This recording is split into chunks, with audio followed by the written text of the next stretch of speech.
Sir बहुत बहुत स्वागत आपका और बहुत बहुत स्वागत अंशुल जी आपका। अंबाला मैम आपका भी बहुत बहुत स्वागत आज की इस विशेष चर्चा में जुड़ने के लिए, धन्यवाद। तो आज मतलब अंशुल जी कोट के साथ मतलब वाह बहुत शानदार। तो मतलब हर दिन एक नया अवतार मिलता है। लेकिन अविनाश सर कैसे देख रहे हैं सर आप बाजार को? क्या वाकई में सेंटिमेंट खराब हो गया है बाजार का? क्या बड़ी चिंताएं आपको दिखाई दे रही हैं जो बहुत लोग अब बात कर रहे हैं?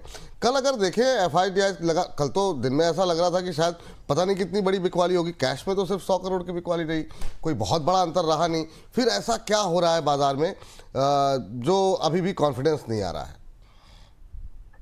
गुड मॉर्निंग विपुल। देखिए, पहली बात तो मैं यही कहूंगा कि बाजार में आवाज बहुत ज्यादा है और एआई से रिलेटेड बहुत बातें हो रही है। मुझे लगता है कि देखिए बाजार कंफ्यूज है कि एआई आने के बाद क्या होगा। आज ही मैं पेपर में पढ़ रहा था कि एंथ्रोपिक ने basically wealth management, broking, equity research, ऐसे सारे चीजों के लिए भी अभी प्लग इन आया है। तो कई लोगों का मानना है कि इक्विटी रिसर्च अभी मशीन करेंगे, रोबोट करेगा। उसके लिए हम जैसे लोगों की जरूरत नहीं लगेगी। तो मुझे लगता है कि देखिए ये सारी जो बातें हैं ना, ये सुनने के लिए बहुत अच्छी होती है, लेकिन एक्चुअल ग्राउंड लेवल पे अगर आप किसी को पूछो जो बाजार में 20, 25, 30 साल से है, कि देखिए आर्टिफिशियल इंटेलिजेंस तो एक फैसिलिटेटर टूल है। आप कोई भी टूल ले लीजिए, आपकी प्रोडक्टिविटी बढ़ेगी, इसमें कोई डाउट नहीं। लेकिन कंप्लीटली कोई बंदे को रिप्लेस करना या आईटी कंपनीज को कहना कि आईटी कंपनीज खत्म हो जाएंगी, ये मेरे ख्याल से जो रीजनिंग है ये बहुत गलत है। और मुझे लगता है कल के बाजार में जिस प्रकार से बिकवाली हो गई, आपका आईटी इंडेक्स करीबन 7-8% डाउन था। आज हम बाउंस बैक देख रहे हैं क्योंकि वही आईटी कंपनीज ने कॉन्फिडेंस जताया कि हम तो आर्टिफिशियल टूल का इस्तेमाल करके हमारी प्रोडक्टिविटी और बढ़ाएंगे। इनफैक्ट टीसीएस के चेयरमैन चंद्रा ने कहा है कि उनको कोई फिक्र नहीं है, वो काफी कॉन्फिडेंट है कि आगे आने वाले दिनों में वो आर्टिफिशियल इंटेलिजेंस के साथ काम करेंगे और अच्छी परफॉर्मेंस देने का उनके पास कमिटमेंट है। तो मुझे लगता है कि बाजार में देखिए ये जो इंडेक्स को लेके जो वॉलेटिलिटी है ना, वो तो चलती रहेगी, नए नए न्यूज आते रहेंगे। आपको फोकस करना है जहां पे कंपनीज ने Q3 के नंबर्स अच्छे दिखाए, क्योंकि मार्केट फाइनली डेटा को रिस्पेक्ट करता है। और कहीं ना कहीं मुझे लगता है कि तीसरी तिमाही पिछले दैट इज सितंबर क्वार्टर से तो बहुत बेहतरीन थी। पहली बार हमने देखा है कि ग्राउंड लेवल पे हमने देखा है कि डिमांड अच्छा बढ़ रहा है, जीएसटी के कट्स अभी डिमांड में बदल रहे हैं। और मिड दिसंबर से काफी ऐसी कंपनीज है जिन्होंने कहा है कि अभी डिमांड पहले जैसे और बेहतरीन होने की उम्मीद है। तो जनवरी टू मार्च का क्वार्टर विपुल और भी अच्छा आएगा। तो मेरे ख्याल से देखिए आपको स्टॉक स्पेसिफिक रहना पड़ेगा इस बाजार में। इंडेक्स का तो कुछ कहना मुश्किल है क्योंकि एक दिन नीचे है, दूसरे दिन ऊपर है, तो इस प्रकार का ट्रेंड मार्केट में चल रहा है। तो स्टॉक स्पेसिफिक रवैया रखिए। और जो सेक्टर्स हमको पसंद है उसमें ऑटो है, ऑटो कंपोनेंट्स है, उसके बाद फार्मास्यूटिकल्स है, हॉस्पिटल्स है, उसके बाद होटल सेक्टर है, कैपिटल गुड्स है। तो बहुत सारी अपॉर्चुनिटीज मार्केट में अवेलेबल है। आपको सिर्फ थोड़ा सोच समझ के और थोड़ा सा रिसर्च और प्रोसेस यूज करके स्टॉक स्पेसिफिक रवैया अपनाना चाहिए। चलिए ये बात यहाँ पर निकल के आई है। क्या कमेंट्री की सर आपने, मतलब बिल्कुल इंट्राडे हाई पे बाजार खड़ा कर दिया आपने अपनी कमेंट्री से। 25,629, 50, 25,630, 25,631 ये हाइस बनते हुए यहाँ पर दिखाई दे रहे हैं निफ्टी के अंदर। तो धुआंधार रफ्तार यहाँ पर देखने को मिल रही है। अंबाला मैम अभी भी 24,300 का आपका जो टारगेट है वो कायम है या फिर बदलाव करना चाहेंगे अपने आप इस स्टेटमेंट में? जी good morning Vipul ji, good morning to all viewers and our को पैनलिस्ट।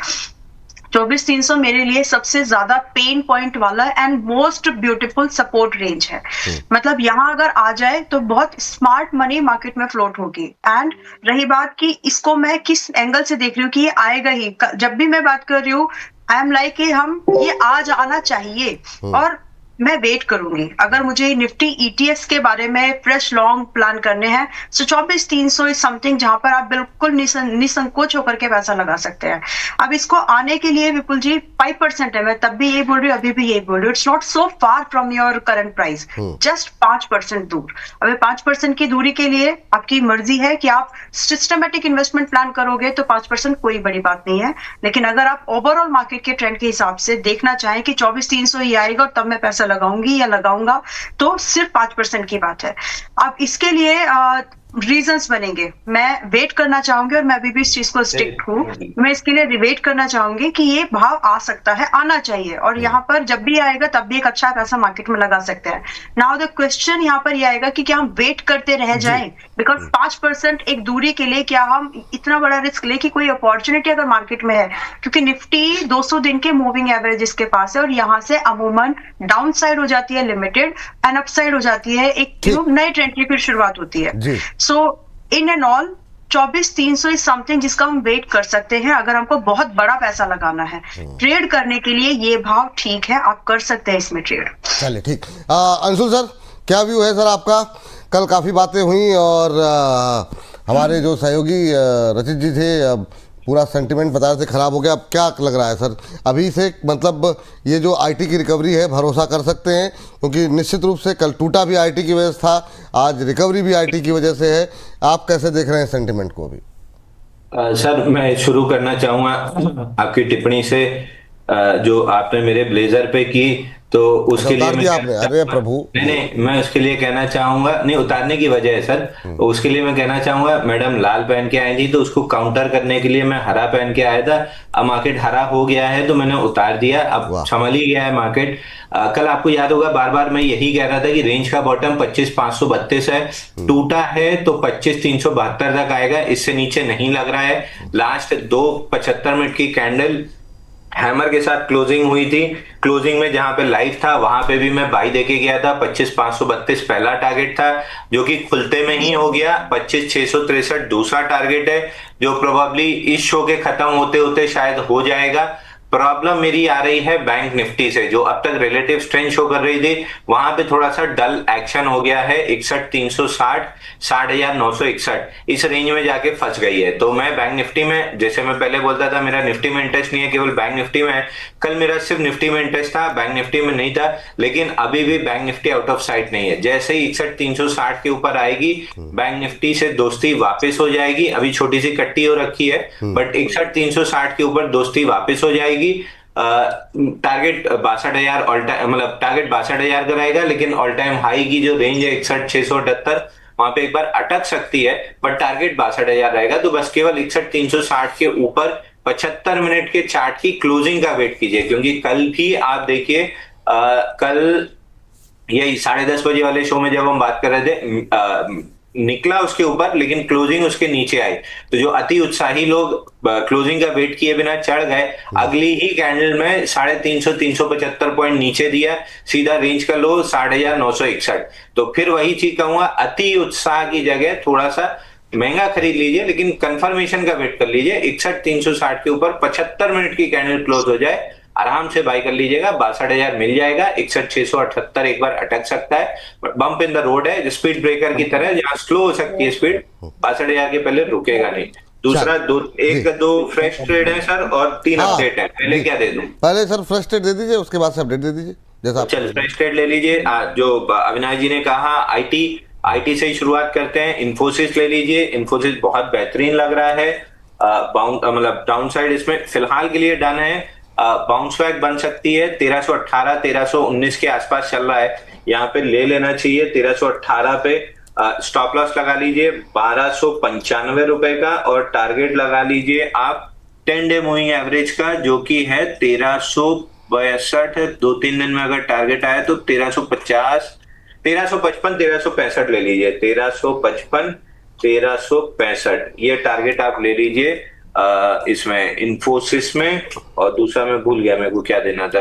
आप सोचिए 1355 तब तक मैं बता देता हूँ, आप सोच लीजिए। 1355 1365 के टारगेट के लिए यहाँ पे इन्फोसिस में खरीदारी करने की सलाह है। अच्छी रिकवरी आईटी में देखने को मिल रही है, और अंशुल जी का मानना ये है कि ये रिकवरी इन्फोसिस में और तेज होती हुई दिखाई दे सकती है।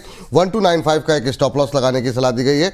1355 1365 के टारगेट के लिए आप यहाँ पर खरीदारी करके चल सकते हैं, और यहाँ से अभी 30-35 रुपये का ऊपर का अपसाइड जो है वो और देखने को मिल सकता है इन्फोसिस के अंदर। तो दिग्गज आईटी कंपनी इन्फोसिस पर दांव लगाने की सलाह दी जा रही है। कुछ ऐड करना चाह रहे हैं सर? याद आया आपको या आगे बढ़े जी? नहीं अभी तो नहीं आया सर, लेकिन 2-3 अपडेट दे दूं। इंडसइंड बैंक कल सुबह 921 में अपन ने बाय दिया था, 937 का टारगेट था, अभी 940 का हाई बन गया है, इसको बुक कर लीजिए। दूसरा MRPL दिया था कल सुबह 193.50 में, आज 203.90 का हाई बना है। तो MRPL में भी फटाफट 10 रुपए यानी लगभग 5% तो हो ही गया, 5% आपको मिल गया है FD बराबर, इसको बुक कर लीजिए।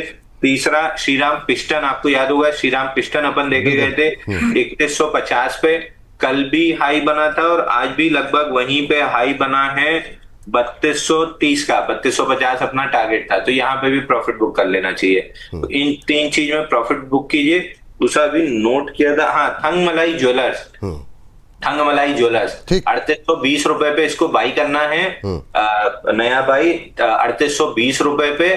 स्टॉप लॉस आपको लगाना है, स्टॉप लॉस आपका लगेगा 3700 रुपए का, मतलब 120 रुपए की आपकी रिस्क रहेगी और ऊपर में 4000 रुपए जा सकता है। तो थंगमलाई ज्वेलर्स बाई करना चाहिए। और ये मैं बहुत समय से 2 बार पहले भी आपके प्लेटफॉर्म पे 150-200 रुपए अपन कमा चुके हैं, तीसरी बार बाई बन रहा है, तो इसको बाई करके चलिए। 3815 चल रहा है, यहाँ बाई कर लीजिए, 3700 का स्टॉप लॉस लगा लीजिए और 4000 का टारगेट लगा लीजिए।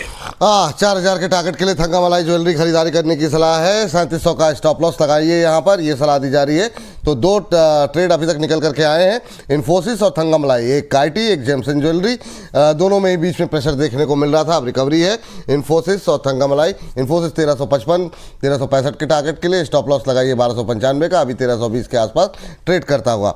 थंगामलाई में स्टॉप लॉस लगाइए 3700, 3700 रुपये का स्टॉप लॉस लगाने की सलाह दी जा रही है। ऊपर की तरफ यहाँ पर टारगेट देखने को मिल सकते हैं करंट लेवल से करीब 200 रुपये ऊपर, और जो है यहाँ पर 4000 रुपये तक के लक्ष्य देखने को मिल सकते हैं।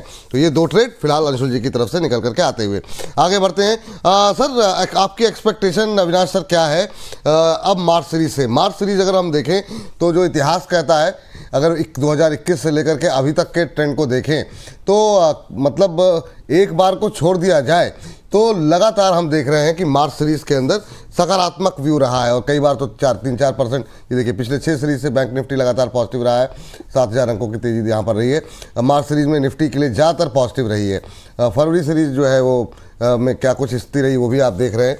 लेकिन सर, मार्च सीरीज का इतिहास तो काफ़ी अच्छा है, लेकिन क्या यहाँ से उम्मीद कर सकते हैं कि जो अनसर्टेनिटी का माहौल है वो दूर होगा? जिस तरीके से FIs का भी सेंटिमेंट सुधरता हुआ दिखाई दे रहा है, हालांकि इंटरनेशनल अभी भी एक अंतर्राष्ट्रीय बाजारों की गतिविधियां वो चिंताएं बढ़ा रही हैं। आपका व्यू कैसा है सर अभी की स्थिति को देखते हुए? नहीं, बिल्कुल, देखिए विपुल, मार्च का महीना मुझे लगता है काफी अच्छा होगा, क्योंकि एक तो देखिए अभी फ्राइडे को हमारे GDP के आंकड़े आने वाले हैं। अंदाजा है कि आंकड़ा करीबन 8% के पास में होगा। दूसरा, मुझे लगता है कि जो ग्राउंड लेवल एक्टिविटी हमने की, हमने देखा है कि बहुत सारा ऑप्टिमिज्म है कि अप्रैल से पॉसिबली एक्सपोर्ट जो इंडिया से जाते हैं, जैसे टेक्सटाइल हो गया, फार्मा हो गया, ऑटो कंपोनेंट हो गया, वहां से ग्रोथ वापस रिज्यूम होगा, क्योंकि ड्यूटी स्ट्रक्चर थोड़ा सा क्लियर हो जाएगा। और मुझे लगता है कि FIs का रवैया थोड़ा थोड़ा अभी बदल रहा है। आपने सही कहा कि देखिए जो बिकवाली हमने जनवरी में देखी थी, वो बिकवाली को अगर हम कंपेयर करें तो डेफिनेटली फरवरी में थोड़ा सा इंप्रूवमेंट आ गया। मार्च में लग रहा है कि कहीं ना कहीं ये वैल्यू बाइंग शुरू करेंगे, और जिस प्रकार से अभी कटौती इक्विटी मार्केट्स में हुई है, कहीं ना कहीं वैल्यू अभी इमर्ज हो रही है। तो क्लियरली स्मॉल कैप की बात करें तो स्मॉल कैप में 12 से 15 महीने में इतनी सारी पिटाई हो चुकी है, तो अभी वैल्यू दिख रहा है और कहीं ना कहीं पैसा जरूर आएगा। मोस्ट इम्पोर्टेंटली प्रधानमंत्री अभी इजराइल में है, तो कोई बड़े अनाउंसमेंट्स आने की उम्मीद है। मार्केट्स इसको भी बहुत क्लोजली वॉच करेगा। डिफेंस, टेक्नोलॉजी, ये सारे एरियाज पे शायद 1-2 दिनों में हमको अनाउंसमेंट मिलेंगे। तो मुझे लगता है कि मार्केट में आपको वापस कहूंगा कि स्टॉक स्पेसिफिक रवैया रखिए, क्योंकि ग्लोबली क्या आता है, AI के पॉइंट ऑफ व्यू से आता है या कोई ग्लोबल इवेंट होता है, क्योंकि अभी US और ईरान की जो बातें हैं वो अभी चल रही है। यहाँ पे अगर कोई वायलेंट कोई न्यूज फ्लो आता है तो हो सकता है कि मार्केट को वापस झटका लगेगा। अदरवाइज अगर ईरान का मामला सुलझता है तो मार्केट इसको पॉजिटिवली लेगी। तो डेफिनेटली मार्च एक अच्छा महीना होना चाहिए। मार्च से उम्मीदें यहाँ पर काफ़ी ज़्यादा हैं। चलिए आगे बढ़ते हैं। इस बीच अभी 2100-2200 के आसपास तक लोग हमारे साथ जुड़े थे, अब 2000 के आसपास है। आप सभी से एक ही रिक्वेस्ट है, पहले तो धन्यवाद आप लोगों का, इसी तरीके से सपोर्ट करते रहिए और